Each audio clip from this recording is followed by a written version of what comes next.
Bapak Ibu, saudara-saudari, adik-adik, sahabat kenalan yang saya kasihi, kadangkala kita sebagai manusia suka mengalami demikian.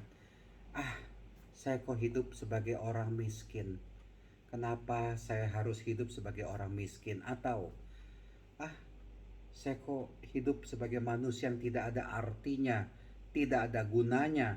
Kok hidup saya kerap kali disia-siakan. Orang tidak memandang saya, bahkan orang itu ya melecehkan, tidak peduli, tidak perhatian kepada saya.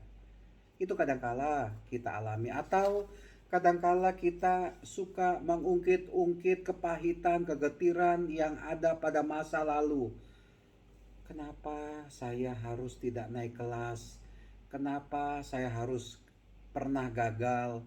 Kenapa saya harus tidak berhasil di usaha, di bisnis saya? Atau berbagai macam hal yang mengatakan bahwa saya ini tidak ada gunanya, tidak ada manfaatnya.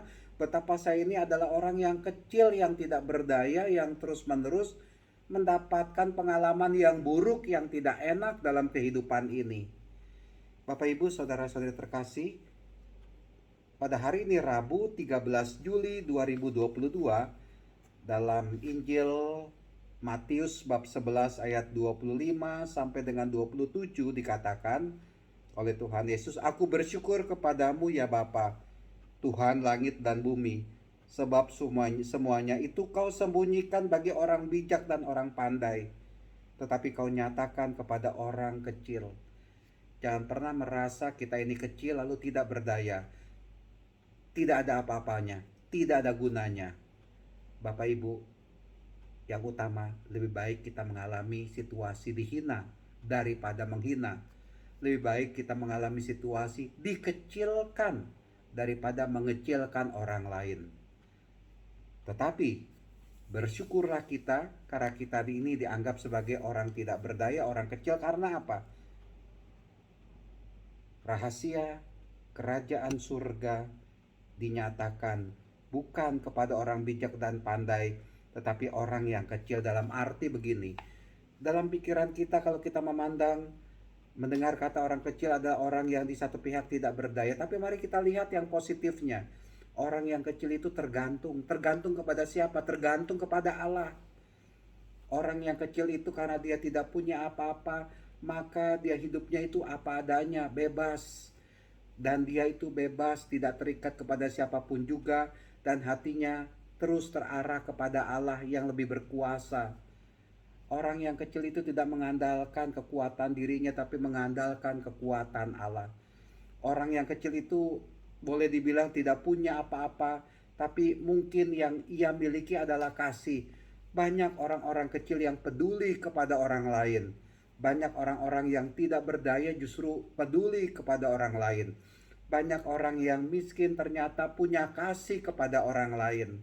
Saya pernah ketika mengumpulkan sumbangan, saya datang, justru saya mendapati ada satu bapak yang cacat, yang istrinya sudah meninggal, anaknya sudah meninggal, rumahnya begitu saja, dan dia mau menyumbang apa yang dia miliki. Dan yang dia sumbangkan bukan sekedar 100-200 ribu, tapi lebih daripada itu, jutaan. Untuk orang seperti dia menyumbang dengan uang sebesar 5 juta di tahun 99 2000-an itu bukan perkara yang kecil. Itu perkara yang luar biasa. Tapi dia penuh ikhlas. Nah, inilah dia. Jangan pernah merasa diri kecil, tidak berdaya.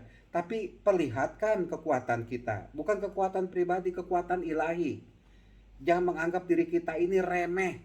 Tapi tonjolkan diri kita ini adalah anak-anak Allah yang berharga di mata Allah. Dicintai, dipilih oleh Allah. Yang kita tunjukkan itu apa? Kasih. Yang kita tunjukkan itu adalah kebaikan. Ketika kita melakukan kebaikan, ketika kita melakukan kasih, tidak ada istilah orang besar atau orang kecil. Justru orang yang bisa melakukan kasih, orang yang bisa melakukan kebaikan, dialah orang yang besar di hadapan Allah. Allah akan mencintai dia, Allah akan memperhatikan dia, Allah akan hadir nyata dalam kehidupan dia. Bukan karena dia hebat, bukan karena dia itu punya kuasa, Bukan karena dia itu punya kedudukan, tetapi orang yang rendah hati, sederhana, mencintai Allah dan mencintai sesama. Tuhan memberkati kita semua. Amin.